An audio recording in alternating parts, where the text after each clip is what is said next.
Sur ces 5 dernières années, s'il y a bien une chose qui m'a permis de me créer la vie sur mesure que je vis aujourd'hui, c'est les habitudes, clairement. Et dans cette vidéo, je voudrais te parler des 3 habitudes qui, selon moi, ont eu le plus gros impact sur ma vie, clairement, qui ont radicalement transformé ma vie sur ces dernières années. Ces 3 habitudes, je vais t'en parler à travers ma propre expérience, mais c'est des habitudes vraiment qui peuvent aider n'importe qui aujourd'hui, donc je t'invite vraiment à les adopter si jamais tu ne les as pas encore. La première habitude qui a transformé ma vie, c'est le sport, et plus particulièrement la musculation. Quand j'étais adolescent, j'étais très maigre, j'étais très chétif, j'avais une génétique comme ça, mes bras ressemblaient à des cure-dents et mes jambes à des cotons-tiges. Malheureusement, je ne l'ai pas choisi. Et ça me créait vraiment beaucoup de frustration dans ma vie. J'étais vraiment mal dans ma peau, j'avais honte de mon corps. Et forcément, j'avais une très faible estime de moi-même à cause de ça. Alors pas que à cause de ça, mais ça contribuait à me créer vraiment une faible estime de moi. Et quand je suis arrivé au lycée, là j'ai découvert la musculation. Et ça a été une révélation. J'ai directement accroché avec la discipline et je trouvais ça absolument génial. Parce qu'enfin, entre mes mains, j'avais un outil qui me permettait de devenir une meilleure version de moi-même, qui me permettait d'améliorer certaines choses que j'aimais pas chez moi, là en l'occurrence mon physique. Et ça m'a vraiment permis à cette époque de prendre confiance en moi, même si j'avais encore beaucoup de chemin à faire, même si j'étais encore très timide, très mal à l'aise socialement, ça me permettait au moins de me dire « Ok, je suis fier de mon corps », contrairement à avant où j'avais honte de moi quand je me regardais tous les matins face à la glace au moment de prendre la douche. À l'époque, j'avais même investi dans un abonnement à la salle de sport qui se trouvait à côté de chez moi.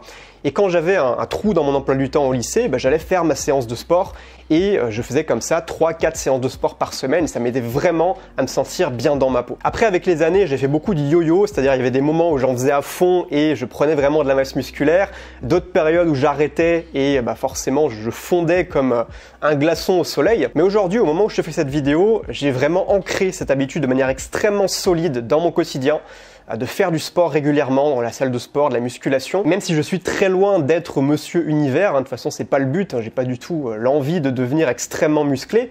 Aujourd'hui ça me permet d'être fier de mon corps, d'être bien dans ma peau. Mais de toute façon ça va vraiment bien au-delà du simple physique, de l'aspect esthétique, ça va beaucoup plus loin que ça. Déjà c'est une excellente habitude de faire du sport régulièrement pour ta santé, pour renforcer ton système immunitaire, il n'y a rien de mieux que ça que de faire du sport régulièrement. Également pour le sentiment de bien-être que ça te procure au quotidien. Il y a vraiment des années-lumière niveau émotionnel entre une personne qui ne fait pas de sport, qui passe ses journées assise sur une chaise devant un bureau, et une personne qui bouge son corps, qui est en mouvement. Je te rappelle quand même qu'on est des homo sapiens. À la base, nos ancêtres chasseurs-cueilleurs, ils passaient pas toute leur journée assis sur un caillou. Ils bougeaient, ils chassaient, ils cueillaient, ils passaient leur temps en mouvement. Et en effet, on est conçu biologiquement pour être en mouvement, pour bouger notre corps, pour utiliser notre corps. Donc rien que pour cette raison, là, si aujourd'hui tu ne fais pas de sport ou pas assez régulièrement, je t'invite vraiment à en faire ta priorité. Mets en place cette habitude de faire du sport, pas forcément de la musculation. Pour moi, c'est la musculation parce que je trouve ça pratique, parce que ça correspond un petit peu à ma vision, à mes objectifs. Mais ça peut être de la natation, ça peut être de l'escalade, ça peut être du tennis, peu importe ce que toi tu as envie de faire, mais reste en mouvement. Et puis également, ce que j'adore dans le sport, c'est la culture de l'effort que ça t'inculque. Quand tu es en pleine séance de sport, il y a des moments où c'est difficile. Il faut aller au-delà de tes limites, il faut te dépasser physiquement. Et ça, il n'y a vraiment rien de mieux pour te forger un mental qui est fort. Et ça va t'aider bien au-delà du sport. Ça va t'aider dans ton business, ça va t'aider dans tes relations, ça va t'aider, peu importe les autres objectifs que tu as ailleurs, ça va t'aider pour tout, ça va renforcer ton mental. La deuxième habitude qui a radicalement transformé ma vie, c'est l'habitude d'apprendre tous les jours. Dans mon ancienne vie, quand j'étais encore étudiant, à cette époque où j'étais un étudiant fêtard et paumé, mal dans sa peau, j'apprenais pas grand chose finalement. Je me contentais de l'éducation qui m'était fournie à l'école, mais j'ouvrais jamais un bouquin, à part Naruto et One Piece. J'adore au passage Naruto et One Piece. Simplement, c'est pas des choses qui vont t'apprendre, qui vont t'inculquer de la connaissance et des compétences pour améliorer ta vie, même si ça reste très sympa pendant ton temps libre. Et à cette époque-là, ça m'arrivait malgré tout d'avoir envie de m'améliorer, de me dire tiens, ce serait bien si j'atteignais cet objectif-là, si j'apprenais à faire ça ou à faire ça. Par exemple, à un moment donné, je m'étais fixé l'objectif d'apprendre à parler finnois, parce que j'étais parti en vacances en Finlande et j'avais trouvé le pays super, et je m'étais dit ce serait bien, j'ai envie d'y retourner potentiellement dans le futur, et donc je vais apprendre le finnois. Pareil, à un moment donné, je faisais des études d'informatique et j'essayais de me former un petit peu en autodidacte de mon côté aussi.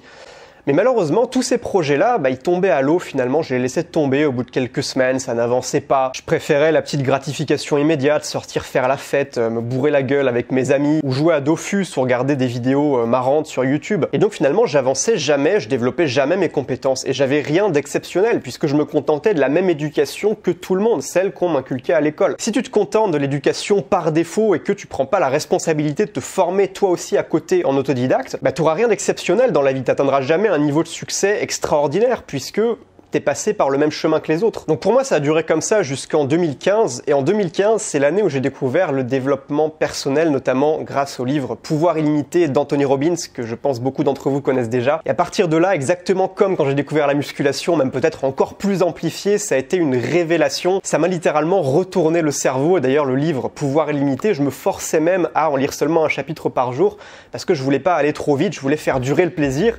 Et après ça, quand je l'ai terminé, j'ai lu plein d'autres bouquins, j'ai commencé à suivre des formations aussi, ce qui était une toute première pour moi. Je savais pas vraiment à quoi m'attendre au départ, mais finalement ça a été incroyable. J'ai appris énormément de choses, j'ai développé des compétences, ça a complètement transformé ma manière de penser, mon état d'esprit, ça a complètement court-circuité toutes les croyances limitantes que je pouvais avoir avant ça. Par la suite, j'ai également investi dans des coachings pour m'améliorer dans plein de différents aspects qui m'étaient importants à cet instant T. J'ai fait le calcul là récemment, sur ces 4 dernières années, j'ai investi plus de 20 000 € pour me former, ce qui fait 5 000 € par an en moyenne. Et si je devais le refaire aujourd'hui, mais j'hésiterais même pas une seconde, je le referais évidemment, puisque le fait de me former en autodidacte et de développer les compétences que j'ai développées aujourd'hui, si je l'avais pas fait, mais jamais j'aurais la vie que j'ai aujourd'hui, jamais j'aurais pu m'expatrier en Thaïlande, jamais j'aurais pu construire un business en ligne qui cartonne, jamais j'aurais pu atteindre le niveau de liberté que j'ai aujourd'hui, le niveau d'épanouissement et de bonheur aussi que j'ai dans ma vie aujourd'hui. Cette vie sur mesure, évidemment, il y a du travail bien sûr, mais il y a aussi le fait de développer tout un nouveau set de compétences. Et ça, c'est une habitude du succès vraiment indispensable pour moi. Si tu veux réussir, quel que soit le domaine, investis massivement vraiment pour développer tes compétences dans ton éducation autodidacte. Compte pas seulement sur les études, alors les études ça peut être bien,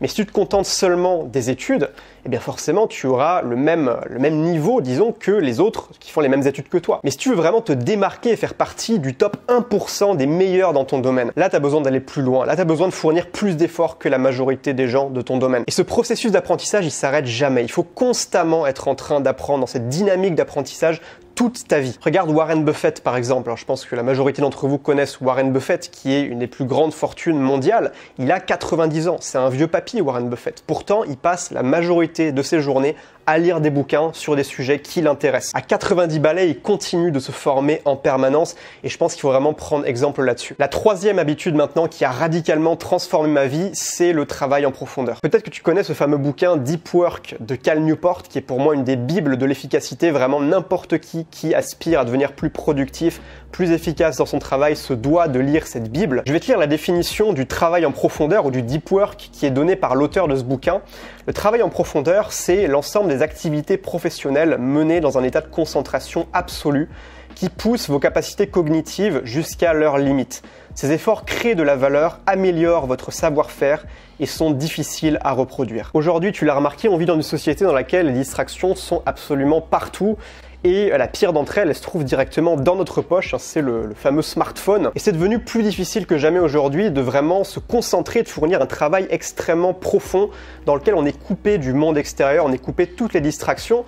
Aujourd'hui, la plupart des gens travaillent de manière superficielle. Ils sont sur leur ordinateur, ils ont la boîte mail ouverte dans un onglet. Dès qu'ils voient un mail arriver, ils vont s'interrompre pour aller regarder le mail, répondre aux collègues. Il y en a beaucoup aussi qui ont Facebook ouvert. Dès qu'il y a une notification, ils la reçoivent sur leur téléphone ou sur leur navigateur web. C'est impossible de fournir un travail vraiment d'excellente qualité dans ces conditions-là. Et certes, c'est triste pour la majorité de la population qui a perdu sa capacité de concentration, sa capacité à produire un travail de qualité, mais pour les gens comme toi et moi qui veulent se démarquer, qui sont prêts à aller à contre-courant des tendances actuelles, il y a une véritable opportunité à saisir. Il faut bien comprendre que la capacité à travailler en profondeur, c'est le super pouvoir du 21e siècle. Pour tout te dire, il y a quelques années, j'étais complètement accro aux réseaux sociaux, principalement à YouTube et Instagram aussi. Voilà, je regardais souvent le fil d'actualité et je faisais des stories aussi comme ça dans mes journées. Je m'interrompais dès que je voyais un truc sympa et je faisais ma story, ce qui avait pour conséquence de fragmenter mon attention tout au long de la journée. J'étais devenu complètement incapable de me concentrer sur de longues périodes sans avoir cette pulsion de vouloir vérifier s'il n'y a pas des nouvelles vidéos des créateurs que j'aime bien qui sont sortis sur YouTube ou si il n'y a pas des nouveaux posts, des trucs sympas à voir sur Instagram. Ça m'arrivait super souvent quand je commençais à bosser, je me disais allez c'est bon, c'est l'heure de se mettre au boulot.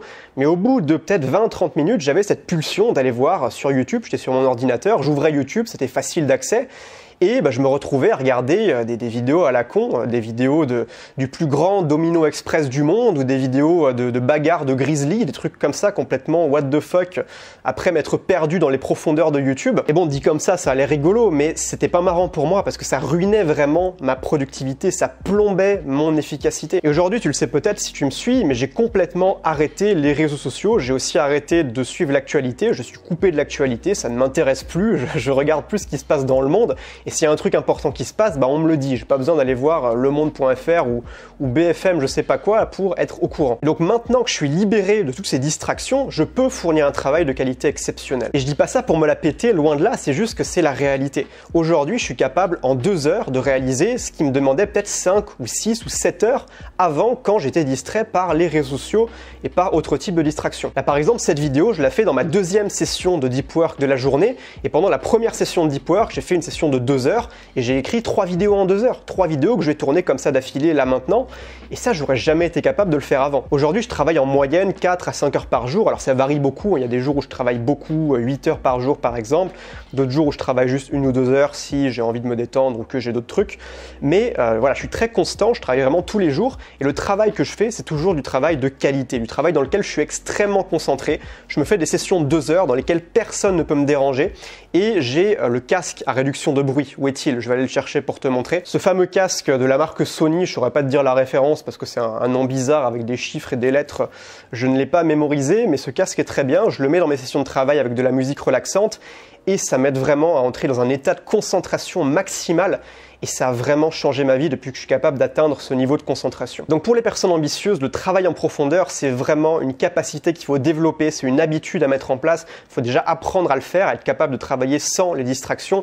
Mais une fois que tu en es capable, tu as un véritable super pouvoir entre les mains. Et sérieusement, tu te rends pas compte à quel point aujourd'hui la majorité des gens sont incapables de fournir un travail de très grande qualité parce qu'ils sont distraits en permanence. Donc ça, c'est vraiment la clé. Si aujourd'hui tu travailles avec Twitter ouvert dans un onglet, avec YouTube à portée de main, à portée de clic, vraiment apprends à te couper de tout ça, à travailler de manière profonde. C'est vraiment une des clés pour moi pour obtenir des résultats spectaculaires dans ta vie, c'est de travailler en profondeur, et moi ça a radicalement transformé mes résultats que j'obtiens aujourd'hui dans mon activité depuis que j'ai mis en place le travail en profondeur. Si tu as aimé cette vidéo, tu peux t'abonner pour recevoir toutes les prochaines, et si tu veux aller plus loin avec moi maintenant, sache que je mets à ta disposition une formation vidéo offerte qui s'appelle 12 stratégies pour te construire une vie extraordinaire, qui est basée vraiment sur les 12 stratégies les plus efficaces que j'ai identifiées dans mon parcours pour atteindre tes objectifs de la manière la plus optimale possible. Si tu appliques sérieusement ces stratégies, ne serait-ce que 3 ou 4 de ces stratégies, tu vas déjà multiplier tes résultats. Donc pour recevoir gratuitement cette formation des 12 stratégies, le lien se trouve dans la description de cette vidéo, là juste en dessous, tu peux cliquer sur le lien, tu me laisses ensuite ton email et moi je t'enverrai jour après jour les vidéos de formation. Il y a 4 vidéos qui durent à peu près 15 minutes chacune, dans lesquelles je te détaille chacune de ces 12 stratégies. Donc sur ce, je te souhaite de passer une excellente journée, je te dis à très vite dans une prochaine vidéo et dans la formation offerte si tu ne l'as pas encore démarré. Passe une excellente journée, ciao ciao.